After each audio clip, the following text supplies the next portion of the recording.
Con gusto le doy la más cordial bienvenida a Sentencias a Debate, un programa del Tribunal Electoral del Poder Judicial de la Federación. Soy Lucy Farías, quédese con nosotros, por favor. Hoy le ofrecemos el caso de los derechos políticos para personas con alguna discapacidad. Es una sentencia de la Sala Especializada del Tribunal Electoral del Poder Judicial de la Federación. Todas las sentencias de este tribunal tienen una porción pedagógica y aquí se la explicamos de manera clara y sencilla. Déjeme comentarle que la Sala Especializada del Tribunal Electoral ordena a todos los partidos políticos nacionales y locales que deben subtitular los spots de televisión. ¿Por qué? Porque las personas con discapacidad auditiva deban y puedan ejercer sus derechos políticos, como el de votar, de una manera universal, libre y sobre todo informada. A partir del 30 de abril del 2016, así acató la orden el Instituto Nacional Electoral de una sentencia de la Sala Especializada del Tribunal Electoral del Poder Judicial de la Federación. Hoy en el estudio, Pedro Lara y Malo recibe al presidente de la Sala Especializada del Tribunal Electoral, el magistrado Clicerio Coello Garcés, ponente de este caso que protege los derechos humanos de las personas con discapacidad, y también recibe a Marco Antonio Hernández, quien es precisamente subdirector de control y seguimiento de CONAPRED. Yo soy Lucy Farías y una vez más lo invito a que se quede con nosotros.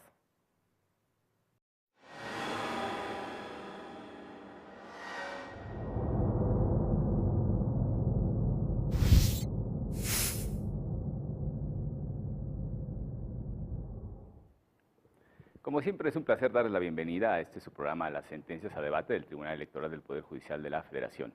Y en esta ocasión vamos a hablar sobre el procedimiento especial sancionador número 27 de este año, de 2016, relativo a la impugnación que hicieron dos partidos.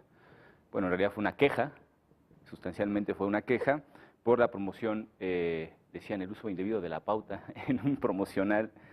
Pero curiosamente, y en este aspecto vamos a romper totalmente el esquema que solemos tener en este programa, porque no vamos a hablar, por lo menos no en profundidad, de la totalidad de la sentencia, sino de una de las cuestiones particularmente que se impugnan y que tendría que ver precisamente con la accesibilidad de este tipo de materiales de promoción electoral para personas con discapacidad auditiva. Y bueno, pues tenemos nada menos y nada más que a Clicerio, que es precisamente el artífice de esta sentencia, y Marco Antonio también. Muchísimas gracias por estar con nosotros. Ya Lucy Farías les ha adelantado la presentación de nuestros invitados, le agradecemos mucho. Y bueno, pues saltándonos un poquito, digamos, la estructura general y así a bote pronto, ¿cómo podríamos hablar de los agravios, Clicerio? Apartando, digamos, el tema sustancial, que es la cuestión del tratamiento de las discapacidades respecto de la publicidad electoral. Muchas gracias, Pedro.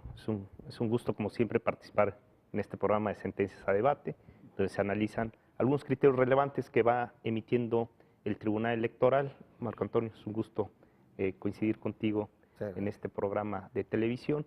Y ahora tenemos una sentencia de la Sala Especializada que tuve la oportunidad de ser ponente y que fue aprobada por unanimidad del Pleno de la Sala Especializada del Tribunal Electoral del Poder Judicial de la Federación. Como yo creo que no podía ser de otra manera, La verdad es que es una gran sentencia.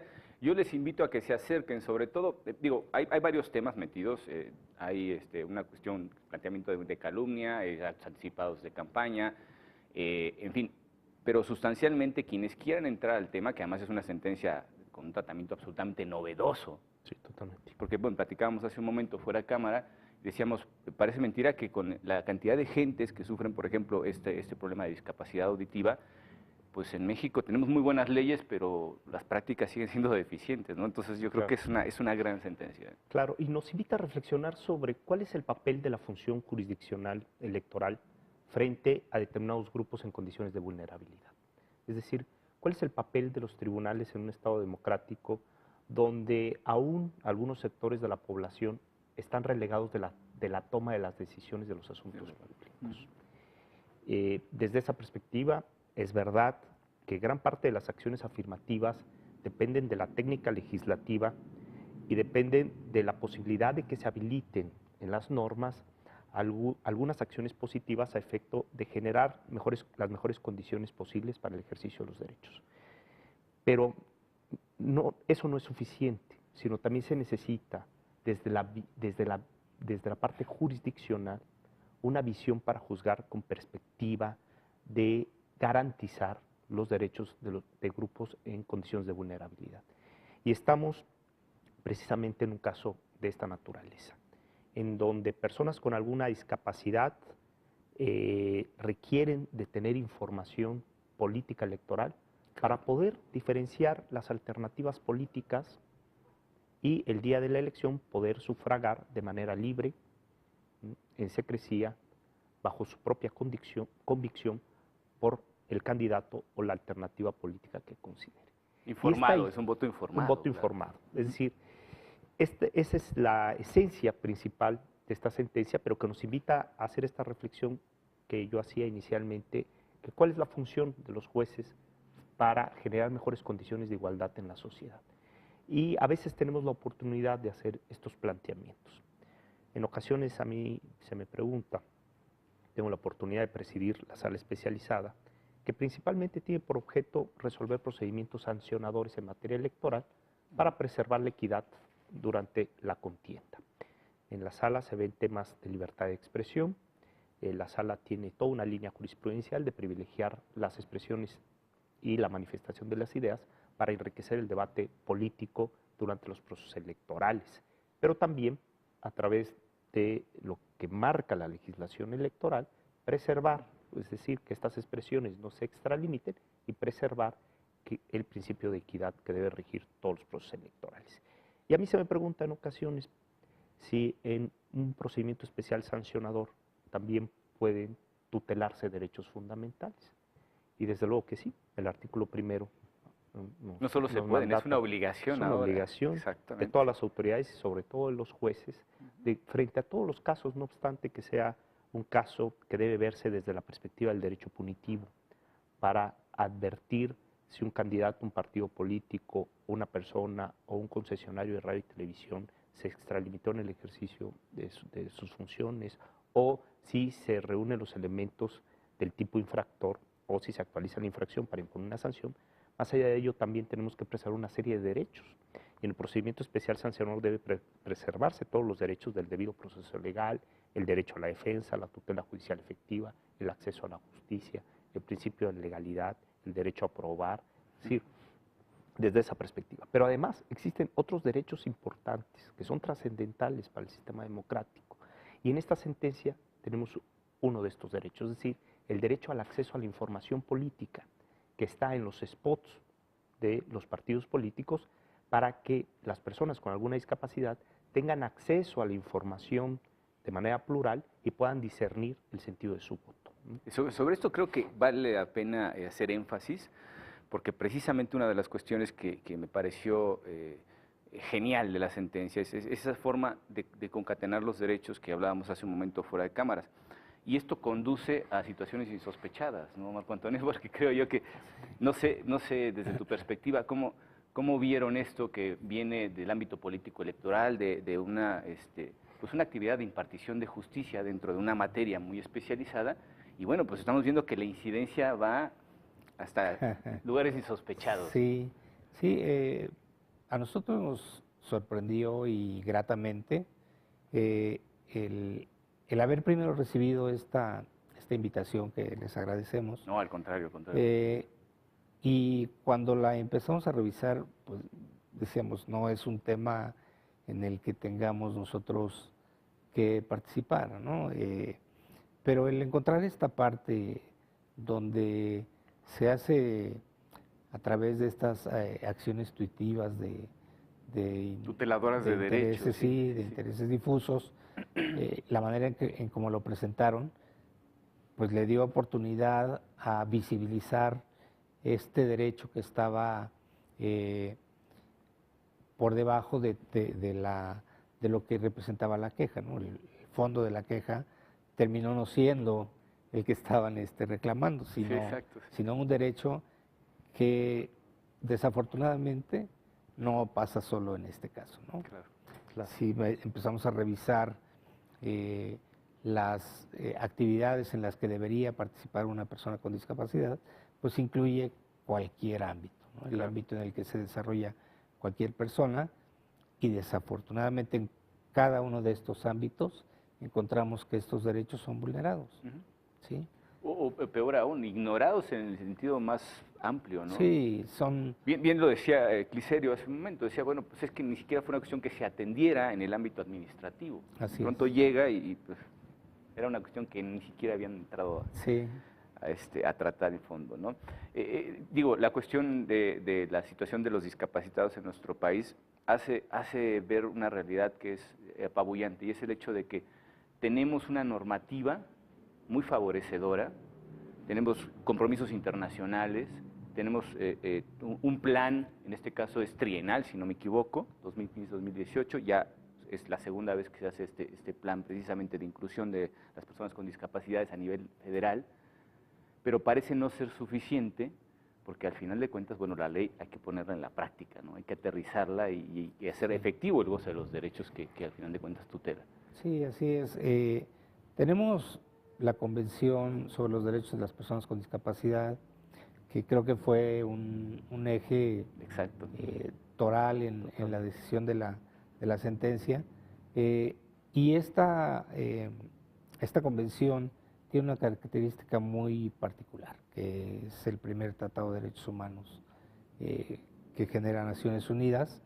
Me tocó a mí participar en esos trabajos previos, afortunadamente, entonces conozco cómo se fue desarrollando la convención y créeme que si de verdad pudiéramos armonizar nuestro marco jurídico con los preceptos de fondo que tiene la convención, podríamos empezar a ver resultados más concretos, más que incidan en la vida de cada persona con discapacidad. La discapacidad es un asunto muy complejo, es un abanico que te presenta una diversidad funcional a veces que ni siquiera tenemos presente, Contemplada, ¿no? claro. Contemplada, Sí. exactamente, y solo pues se conoce lo más común. Entonces, el tratar de dar una solución o pretender dar soluciones a la discapacidad de manera general no funciona. Eso termina con resultados Desastrosos, podríamos decir. muy cortos, de impacto muy corto, Sí. ¿no? Porque dejas fuera otro tipo de necesidades y desafortunadamente pues no hay mucha difusión sobre la discapacidad y sus necesidades, las necesidades especiales que tiene cada tipo de discapacidad, y dentro de cada tipo de discapacidad todavía hay otro tipo de necesidades que van variando, ¿no? Incluso la combinación de unas discapacidades con Con otras, que hace un panorama eso lo va más haciendo más complejo, ¿no? Sí. y se vuelve todavía más complejo cuando lo diriges hacia ciertos derechos, hacia ciertos tipos de derechos. Claro, porque hay algunos derechos, digamos, que son más endebles frente a las limitaciones que impone la discapacidad, y otros que se pueden ejercer de manera totalmente normal, digámoslo así, ¿no? Sí, se van conduciendo de manera Los cauces ordinarios. convencional, sí, Exacto. y terminan, bueno, pues sin pasar mucho, ¿no? Sobre el tema de la Convención sobre los Derechos de las Personas con Discapacidad, me gustaría que entráramos un poco más, porque efectivamente creo que es el eje toral precisamente de la sentencia en el ámbito internacional, y en el ámbito nacional pues está la ley general, ¿no? Sí. Si nos permiten, vamos a ir a un breve corte y volvemos con ustedes en un momento. Muchas gracias. Claro que sí.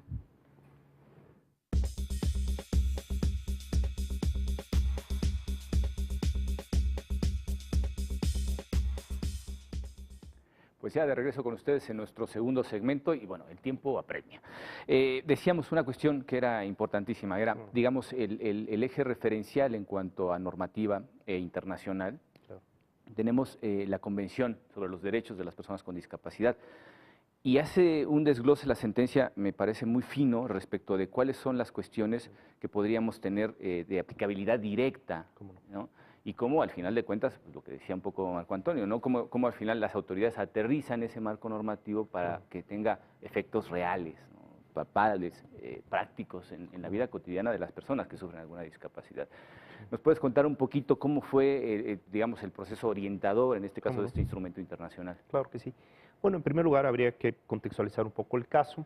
Se trata de un spot del Partido Acción Nacional que se difundió para el proceso electoral del estado de Chihuahua, en el que se caricaturizaba en forma de crítica a algunas acciones prácticamente del gobierno estatal. En las quejas presentadas por dos partidos políticos en contra de ese spot aducen el uso indebido de la pauta, calumnia, acto anticipado de campaña, y en alguna parte de estas quejas también se afirma que estos spots no cumplen con parámetros de inclusión en términos generales, porque el Comité de Radio y Televisión del Instituto Nacional Electoral emitió un acuerdo en donde establece una serie de recomendaciones y parámetros para que los spots cumplan con determinadas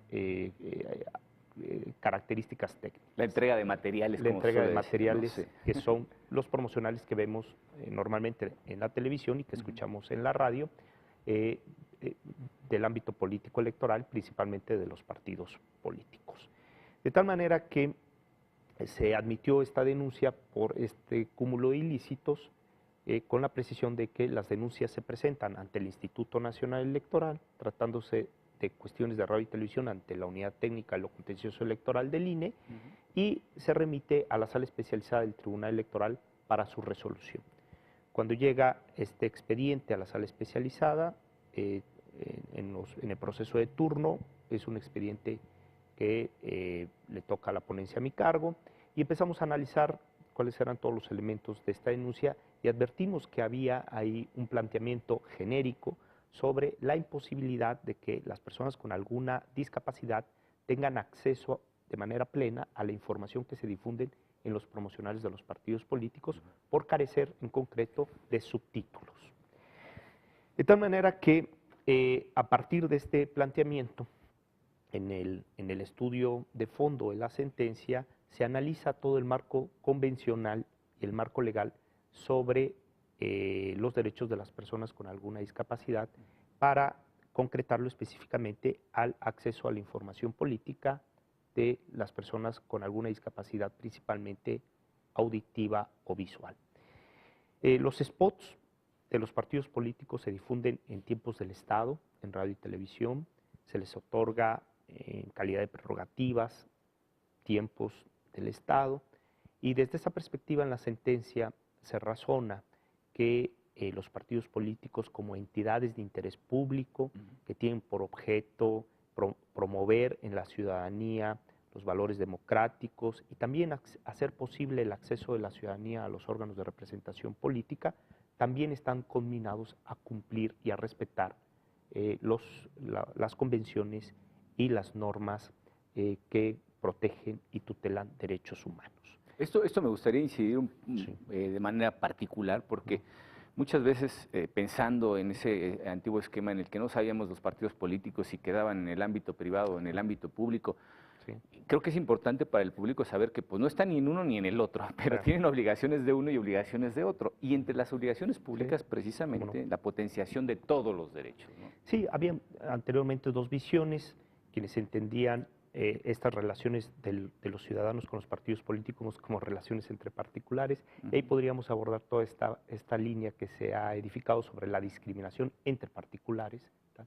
Sin embargo, los partidos políticos en el caso mexicano son entidades de interés público, así lo reconoce el 41 constitucional, se les otorga prerrogativas, financiamiento público y también acceso a los tiempos de radio y televisión para el cumplimiento de sus fines. En los últimos 20 años, a partir de 1996, que se reconoció a nivel legal el juicio para la protección de los derechos políticos de los ciudadanos, se han admitido una serie de juicios en donde los militantes reclaman actos de los partidos políticos, y estos actos se han equiparado a actos de autoridad, por la calidad que tiene el partido político. Si bien es cierto, no es un órgano del poder en estricto sentido, sí tiene un carácter de entidad de interés subordinación público, también, de alguna ¿no? manera emite actos, define candidaturas, también sanciona a sus militantes, ¿no? Cuando se inicia un procedimiento de sanción o de expulsión. Es decir, también estos actos pueden generar una afectación a la esfera de los derechos. Pero el caso de esta sentencia es muy particular, porque no se trata de tutelar los derechos políticos de la militancia o de aquellas personas que pertenecen a esa asociación política, agrupación política, en este sentido, o en este caso, denominados partidos políticos, sino cuál es la responsabilidad de los partidos políticos frente a la sociedad para la protección de los derechos fundamentales, sobre todo para que aquella información política electoral que difundan sea accesible a todas las personas en condiciones de igualdad y que, bajo una perspectiva de inclusión y no discriminación, se pauten estos materiales o se programen estos materiales a difundir por los partidos políticos bajo parámetros de accesibilidad universal. Es decir, sí, en términos específicos, dedicado a una discapacidad en particular, como es la discapacidad auditiva, que los spots estén debidamente subtitulados para garantizar el acceso a la información. Y desde luego el eje rector, como bien decía Marco Antonio hace un momento, el eje rector de esta sentencia han sido las convenciones, principalmente la Convención de los Derechos de las Personas con alguna discapacidad de la Organización de las Naciones Unidas, en la que prevé en su artículo 29 que los estados están obligados a generar las mejores condiciones posibles para la participación política de las personas con alguna discapacidad. Es decir, hay que generar una serie de condiciones para eliminar las barreras formales y fácticas para el acceso al sufragio universal en sus dos vertientes, la posibilidad de votar, pero también de ser votado. claro. Y la información política juega un papel fundamental para concretar eficazmente este derecho al voto. Sin información política difícilmente se puede votar, o sin información política difícilmente también se puede participar de manera directa en los asuntos públicos en calidad de candidatos. No, y la calidad de la democracia va en función de la información ¿Cómo no? que los propios ciudadanos tienen para ejercer sus derechos. Es evidente que no podemos emitir nuestro voto a ciegas, hay que saber por quién se vota y cómo se vota, ¿no? Marco Antonio, aquí hay una cuestión, precisamente creo que ha entrado criterio en el meollo de este asunto, y es el hecho de que estamos hablando de acciones tuitivas de intereses difusos que abren el abanico de posibilidades de hacer justicia respecto de cuestiones puntuales para toda la sociedad o para grupos particularmente importantes de la sociedad, ¿no? En este caso hablamos además de un grupo que, aunque es considerado como una minoría discriminada, no es tan minoría. No, Estamos hablando de muchos millones de personas que en este país y en el mundo en general sufren de algún tipo de discapacidad. Sí. Y decía una cosa muy interesante, se hace una reproducción a la sentencia de algo que la Corte ha establecido, creo que de manera muy acertada, y es el hecho de reconocer que la discapacidad es precisamente producto de las barreras. Así. Y esta diversidad funcional, que es la que conecta precisamente con la parte social, es donde se producen las verdaderas barreras o los obstáculos para el ejercicio efectivo de los derechos, ¿cierto? Sí, así es. Bueno, primero, esta minoría de la que hablas se puede convertir en prácticamente la mitad del país porque por cada persona con discapacidad, 4 personas más están relacionadas con esa persona, que pueden ser familiares, cuidadores, asistentes, etcétera, ¿no? Entonces, ahí crece también el impacto. Los afectados se aumentan en número, claro. Es. Sí, sí, sí. Y sobre lo que me preguntas, sí es importante el que ahora la protección de los derechos de las personas con discapacidad no solo sea visto como una obligación del Estado. Es cierto que la Convención pide que lo haga el Estado, pero también ahora ya la misma sociedad y los particulares tienen también ya ese tipo de obligaciones. En la sentencia hacen un análisis muy fino que los lleva incluso a hablar de la afectación que también tiene las personas con discapacidad visual, que lo tocan también en el sentido de cómo interpreta el contenido de la información que está recibiendo, si el mensaje está hecho a través de imágenes, ¿no? Así es. Entonces, o en algún lenguaje especial, al final accesible para estos exactamente. grupos, Entonces, este tipo de situaciones o de análisis que se debe hacer en cuanto a los derechos vulnerados de las personas con discapacidad, se requiere, por supuesto. Sí. ¿Cómo se obtiene? Pues preguntémosle al magistrado de dónde adquirir esa Claro. experiencia, ¿no? Porque la experiencia no sale solo de haber leído la convención, ¿sí? Yo creo que esa parte se requiere muchísimo.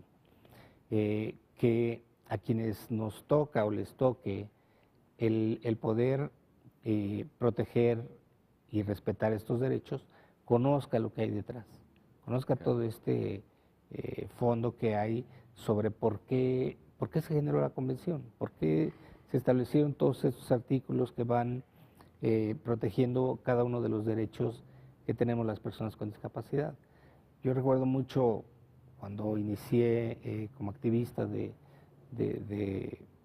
los derechos de las personas con discapacidad, que para poder tratar de hacerle entender al gobierno principalmente que necesitábamos accesibilidad física en particular, ¿no? Porque bueno, me ha tocado mucho participar en esa parte, teníamos que acudir al derecho de libre tránsito, ¿no? Que pues después terminaba no siendo el derecho que realmente estábamos exigiendo, ¿no? Ahora pues ya sabemos que existe el derecho a la accesibilidad, que de igual manera es un derecho que en esta sentencia se retoma, se reconoce. Todavía hay quien duda de que la accesibilidad sea un derecho, pero aquí vemos que está reconocido como tal y que puede ser parte de la gran solución que necesitamos. Esta parte que dices, Marco Antonio, es precisamente algo que comentamos al principio y que me parece absolutamente relevante. Yo diría que incluso es lo más relevante de la sentencia en cuanto a su desarrollo. Partimos del derecho a no ser discriminados, ¿no? Sí. El derecho a la igualdad, a la no discriminación. Inmediatamente después saltamos precisamente al derecho a la accesibilidad, porque eso es lo que nos conecta con el acceso a la información, en este caso el derecho de acceso a la información como tal. Y el derecho de acceso a la información, desde ese punto de vista, es instrumental para poder ejercer los derechos político-electorales.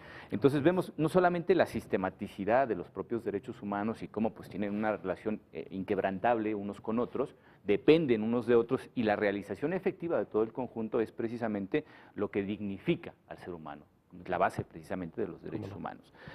Pero esa conexión que se va haciendo de manera progresiva a lo largo de la sentencia, incluso hay todo un apartado que específicamente analiza esos derechos y se ve cómo van conectándose unos con otros. Eso me pareció fantástico porque a quien se acerque particularmente al contenido de esta sentencia podrá ver de manera muy clara y didáctica precisamente cómo se conectan estos derechos. Y es parte del razonamiento judicial fundamental, ¿no? Saber cómo inciden unos derechos en otros, cómo se interrelacionan, cuáles son los límites que se establecen para proteger todo ese conjunto y a veces incluso pues, tener que hacer ponderación cuando tenemos derechos enfrentados, ¿no? Pero es un ejercicio muy interesante porque precisamente partimos de la no discriminación y terminamos reconociendo, por ejemplo, que la universalidad del voto exige que sea todo el mundo. No hay una distinción que se pueda plantear de manera racional respecto de restringir el ejercicio efectivo del derecho, por ejemplo, de participación política a las personas que sufren una discapacidad. Y el reconocimiento de esa universalidad es, digamos, el punto final, después de haber partido de una condición de igualdad, ¿no? Esto me pareció a mí muy interesante e incide sobre todo en que las acciones que tienen que llevar a cabo las autoridades pues están apoyadas efectivamente por el marco normativo. El principio de legalidad obliga que sea de esta manera, pero hay quienes dan un paso más, como es el caso precisamente de la sentencia de Cliserio, y ya pone en la práctica y aterriza un montón de normas, porque además si vemos la sentencia, tenemos un marco normativo riquísimo, Sí, de aquí puedes arrancar. Sí, exactamente, es un tratamiento internacional, constitucional, legal, en todos sus aspectos, incluso los propios instrumentos administrativos emitidos por el Ejecutivo, el propio plan de desarrollo. En fin, hay una serie de cuestiones. Por todos lados vemos que efectivamente el marco normativo ofrece instrumentos, ahora lo que hace falta es aplicarlos, ¿no? Justamente ponerlos en la práctica. En este aspecto, Cliserio, ¿cuáles fueron, digamos, las metodologías utilizadas para ir haciendo esas conexiones? Digo, para los que somos abogados resultan quizá un poco obvias, ¿no? Pero para que el público más o menos conozca esa lógica. Debemos de partir de que la discapacidad está presente en todos los ámbitos de la vida. El ámbito social, cultural, político, económico, laboral, de tal manera que analizar el derecho de accesibilidad que está presente en las convenciones, como bien dice Marco Antonio, y que las convenciones de derechos humanos forman parte de nuestro derecho interno porque así lo dispone el marco constitucional. Tendríamos en primer lugar que analizar este derecho de accesibilidad bajo orientaciones o criterios de universalidad desde una perspectiva transversal, es decir, que está presente en todos los ámbitos. Y en el ámbito político, electoral, también tiene cierta transversalidad, porque hablamos del derecho al acceso físico, por ejemplo, a las casillas electorales, o la posibilidad de tener acceso a la información política electoral, o la accesibilidad para que las personas con alguna discapacidad visual puedan distinguir en la boleta las alternativas políticas a través de algún sistema, como el caso del sistema Braille u otros, ¿no? En el caso de la discapacidad audiovisual, generar las condiciones físicas, ¿no? Y los parámetros con base en los sistemas y en los protocolos que se han establecido para estos temas, para que puedan tener acceso, por ejemplo, a las mesas electorales. Estamos hablando en materia política electoral de muchas asignaturas pendientes frente a la inclusión, no discriminación, hacer efectivo el derecho de accesibilidad para garantizar la universalidad del sufragio. Hay avances importantes, también hay que decirlo, pero podemos asomarnos al ámbito comparado y ver cómo el voto electrónico es una herramienta útil, por ejemplo, para las personas que tienen algunas complejidades para desplazarse a la mesa electoral, o el voto por sobrecerrado, correspondencia, que puede distribuirse específicamente a determinadas personas que acrediten tener alguna imposibilidad de desplazarse hasta en las mesas electorales. Es decir, podemos ver cómo en el ámbito político electoral tenemos una serie de vertientes sobre el derecho a accesibilidad, y si analizamos el derecho de accesibilidad en otros ámbitos también tienen un cúmulo de vertientes. Por eso en la sentencia se afirma que el derecho a accesibilidad es un derecho que debe analizarse desde una perspectiva transversal, ¿no? Y desde luego desde esta perspectiva, así como se afirma que hay una perspectiva pro persona, también en estos casos hay una perspectiva pro persona con alguna discapacidad. Hay que analizarlo desde esa óptica y a partir de los instrumentos internacionales y del derecho interno que nos dan pues la estructura jurídica para poder garantizar en la práctica y en este caso a través de decisiones judiciales el acceso a la información política de las personas con alguna discapacidad para que puedan, insisto, poder discernir, diferenciar todas las alternativas políticas al momento de emitir el sufragio. Esto que me dices me hace recordar una cuestión que precisamente reflexionaba cuando estaba leyendo la sentencia, y la cual abordaremos después de nuestro corte, pero lo adelanto de manera muy sucinta. La cuestión es, los derechos que de alguna manera se tutelan para la generalidad de las personas se dan en condiciones de normalidad, pero aquí, en este aspecto, tenemos que entrar ya a las acciones positivas, que son las formas de compensar que tiene el Estado finalmente para grupos con cierto grado reconocido de vulnerabilidad, ¿no? Y bueno, pues volvemos en un momento. Muchas gracias.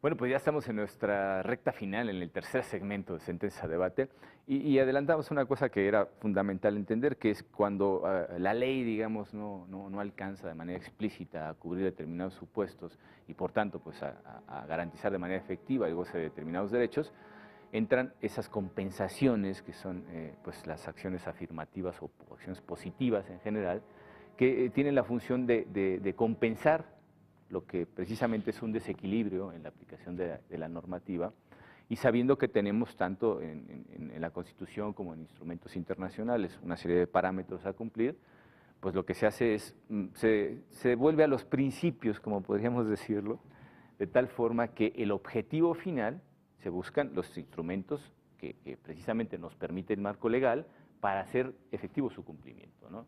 Y aquí la cuestión es, si tenemos las leyes, pues hay que hacer un esfuerzo extra para que esas leyes, digamos, se apliquen aun cuando tengan que operar bajo condiciones especiales, que serían en este caso pues esas acciones afirmativas, pero materializar, aterrizar y llevar a la práctica lo que precisamente las leyes reconocen como parte de los derechos de las personas con discapacidad.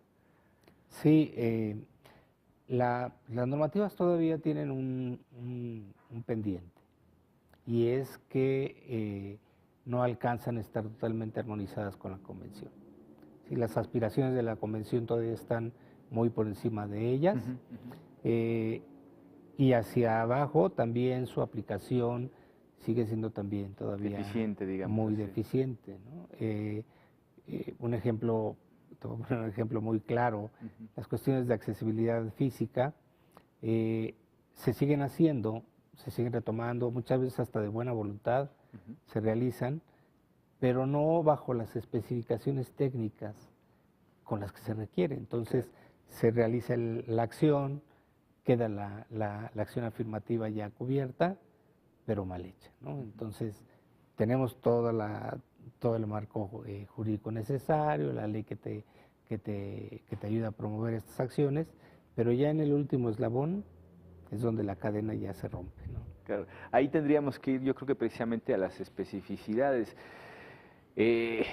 Una de las cuestiones que me parece además indispensable dentro de ese conjunto que se desarrolla de manera muy clara, que serían los efectos que tiene esta sentencia, es la vinculación, por ejemplo, con la autoridad administrativa. Lo decíamos hace un momento. La autoridad administrativa ahora tendrá que desarrollar en su facultad reglamentaria pues todo ese marco normativo que, por lo menos en la materia electoral, evidentemente, Marco Antonio, tienes toda la razón, hay muchos ámbitos en los que pues, muy poco se ha hecho, y cuando se ha hecho pues ha sido, digamos, a la ligera, por decirlo menos, ¿no? Pero yo creo que precisamente ya inmiscuidos las autoridades tanto jurisdiccionales como administrativas en el ámbito específicamente electoral, creo que ya ganamos un buen trecho en el terreno, Sí. ¿no? Es una pequeña, Claro. es una pequeña batalla que se ha ganado, y bueno, pues progresivamente presumo que estas cosas abren la puerta para que otros cambios se den de manera también efectiva.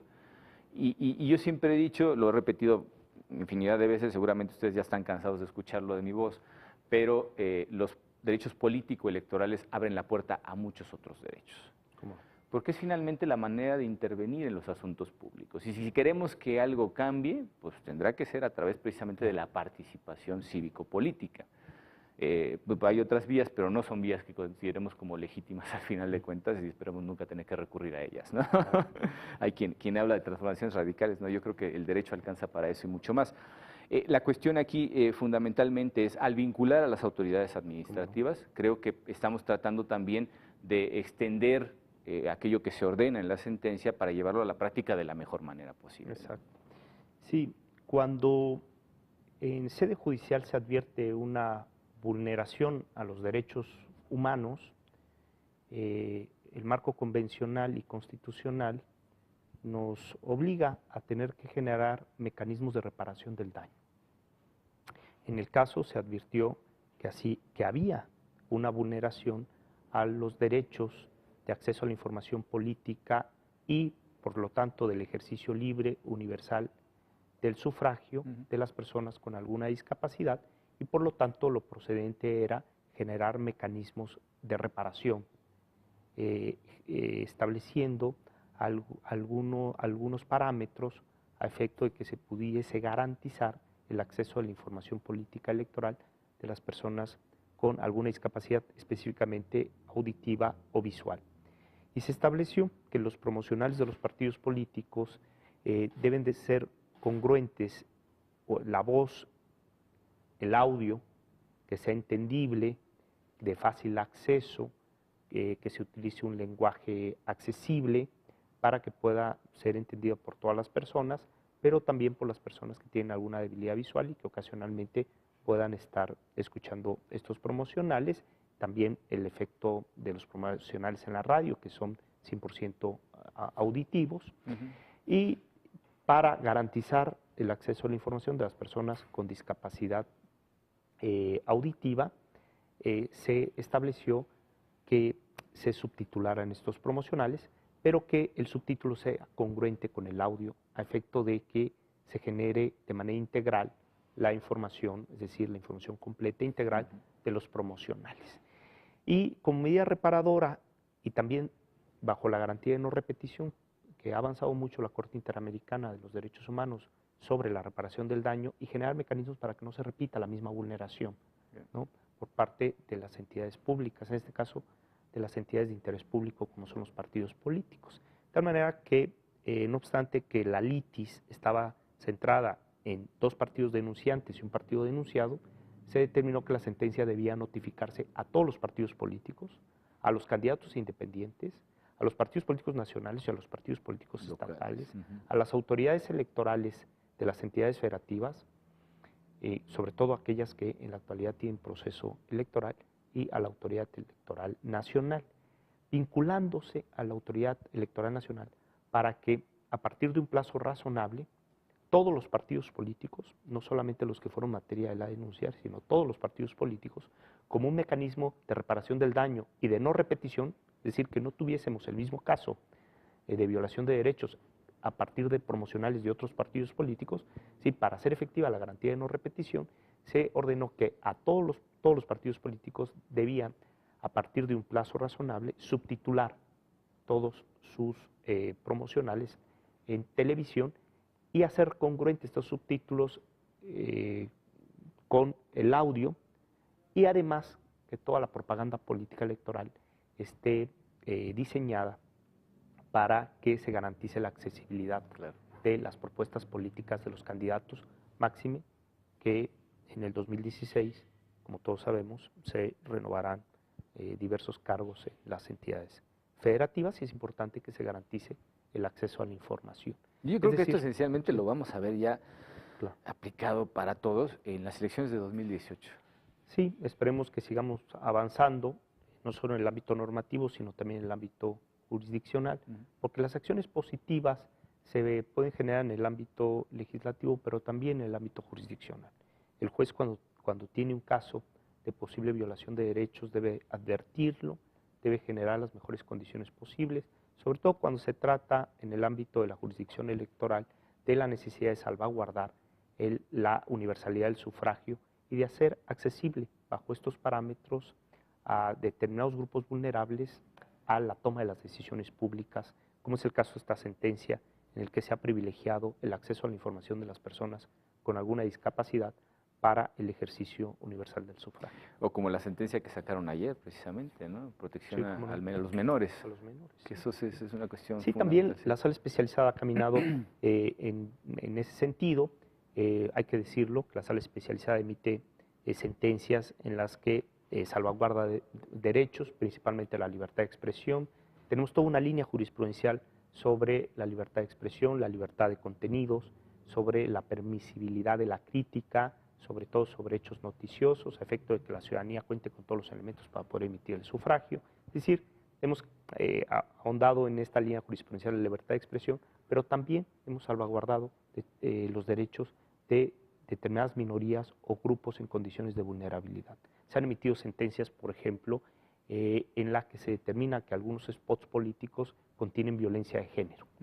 ¿No? Así es. Violencia en contra de las mujeres por la forma en la que está diseñado el spot. Y asumidas además en formas culturales, legitimadas, ¿no? Que es terrible. Culturales. Sí, sí. Ahí donde tenemos una serie de barreras formales y materiales que la jurisdicción debe advertir cuando tiene estos casos y debe pronunciarse en ese sentido. También se han emitido un cúmulo de sentencias para preservar el interés superior del menor cuando aparecen las niñas y los niños en los promocionales políticos. Y ahora la sentencia que nos ocupa sobre un grupo en condiciones de desventaja histórica, en condiciones de vulnerabilidad, y que el Estado tiene una alta responsabilidad para generar mecanismos de inclusión y no discriminación en materia política electoral, como es el caso de las personas con alguna discapacidad. Así es, sí, coincido totalmente. Marco Antonio, ¿qué es lo que podrías tú resaltar, digamos, de las deudas que tiene el Estado para con las personas con alguna discapacidad? Estos son pequeños pasos, muy importantes, pero pequeños pasos en función, pues, de todo lo que tenemos que, de alguna manera, encontrar solución en cuanto a las condiciones en las que finalmente se ejercen los derechos de las personas con discapacidad. Sí, el magistrado acaba de mencionar algo muy importante. la perspectiva de dar una solución integral, ¿no? Eso yo creo que le cambia la cara a lo que tú quieres impactar, ¿no? Lo mencionaba hace rato, empezaron con discapacidad auditiva, incluyeron a la discapacidad visual. Cualquiera con la discapacidad auditiva diría, pues cumplió exactamente con lo que marca la ley, pero no, bueno, fueron un poco más allá. Yo sé que el magistrado tiene experiencia también en el tema de la discapacidad y eso lo llevó a hacer ese análisis más detallado de sus necesidades, de las necesidades que tiene este grupo social. ¿Qué tenemos pendiente? Bueno, yo creo que hay un pendiente muy importante, es el de tener una visión adecuada de lo que es la discapacidad. Un planteamiento del problema, realmente, sí. Normalmente o históricamente se ha pensado que el problema de una persona ciega es no ver. El problema de una persona sorda es no escuchar. El problema de una persona con discapacidad intelectual es no entender. El problema de una persona que tiene una discapacidad motriz es no poder moverse. Y no es así. El problema de una persona con discapacidad visual es no tener acceso a formatos accesibles, claro, a una educación inclusiva. El problema de una persona con discapacidad intelectual es no contar con un sistema de apoyos educativos, el no tener acceso a un trabajo digno y bien remunerado, a pesar de tener una discapacidad intelectual. Entonces, ese es verdaderamente, yo creo, el problema, que la sociedad en su conjunto, el Estado, los empresarios, los particulares incluso también, tienen que cambiar este paradigma, ¿no? Tenemos que hacer más, difundir más este paradigma de los derechos de las personas con discapacidad, reconocerlos como sujetos de derechos y que cada quien asuma esta situación, ¿no? ¿Cómo diseñamos una política pública incluyente? ¿Qué hacemos para diseñar esa política? Pues necesitamos la participación no solo del Estado, ¿no? El Estado será quien la genere, quien la llegue a implementar, pero detrás tiene que estar también la parte de la sociedad civil, con las personas con discapacidad, que son quienes deben estar involucradas, claro, y quienes se enfrentan diariamente al problema y lo conocen claro, en este tipo de soluciones, ¿no? Por algo el lema de la convención era nada de nosotros sin nosotros, ¿no? Porque no es que nosotros vayamos a hacer la política pública. No, y cierta forma sí, porque la participación en los asuntos públicos es eso, ¿no? Exacto, sí, pero queremos estar ahí para saber que sí van a cumplirse cada una de estas necesidades, ¿no? En los avances que hemos tenido en política electoral, sí es cierto, hemos avanzado bastante, pero llevamos también muchos años tratando de perfeccionar esta participación, claro, ¿no? Entonces, yo creo que sí es momento de ya romper con esta dinámica desfavorable que se tiene. A mí, repito, la sentencia me parece un buen ejemplo de cómo buscar una solución integral. No solo hay que pensar en lo que me dice la ley, sino también tengo que ver todo el aspecto social y cómo, y además lo más importante es conocer cómo impacta a las personas con discapacidad. ¿Sí? Yo creo que esos elementos tienen que estar presentes cuando pensamos en dar soluciones. Claro. Eso es justamente a lo que me refería yo hace un rato con el hecho de que los derechos políticos son la puerta a muchas otras cosas, ¿no? Porque efectivamente en la inclusión de personas con discapacidad que conocen esa realidad y la viven todos los días, mejor que nadie pueden ofrecer soluciones. Y en ese aspecto, el hecho de poder acceder, ya estamos hablando aquí de una cuestión básicamente de información para poder ejercer los derechos, pero nos vamos hasta la última consecuencia de los derechos políticos electorales, que es la participación como candidatos, por ejemplo, para llegar a un cargo de elección popular y poder emprender acciones en representación precisamente de estos grupos vulnerables para poder acabar con todos esos obstáculos, con las barreras que también no permiten que esas personas ejerzan muchos otros derechos que están siempre vinculados, ¿no? Hay una concatenación de derechos de la que hablábamos.